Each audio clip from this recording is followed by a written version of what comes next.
direct. Okay, kita tengok proses penggradean buah tomato.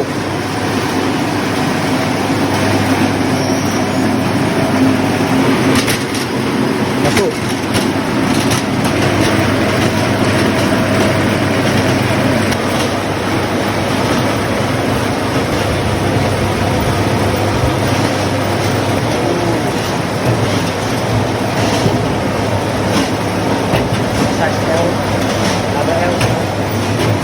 Jadi dia akan kelaskan, dia akan kategorikan mengikut saiz dan berat lah.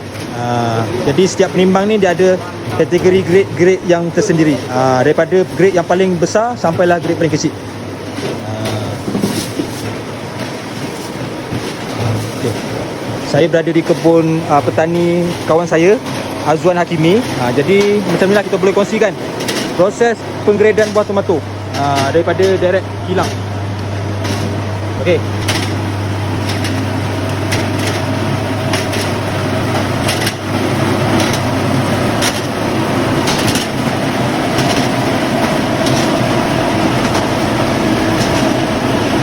Wah, besar, ini banyak besar.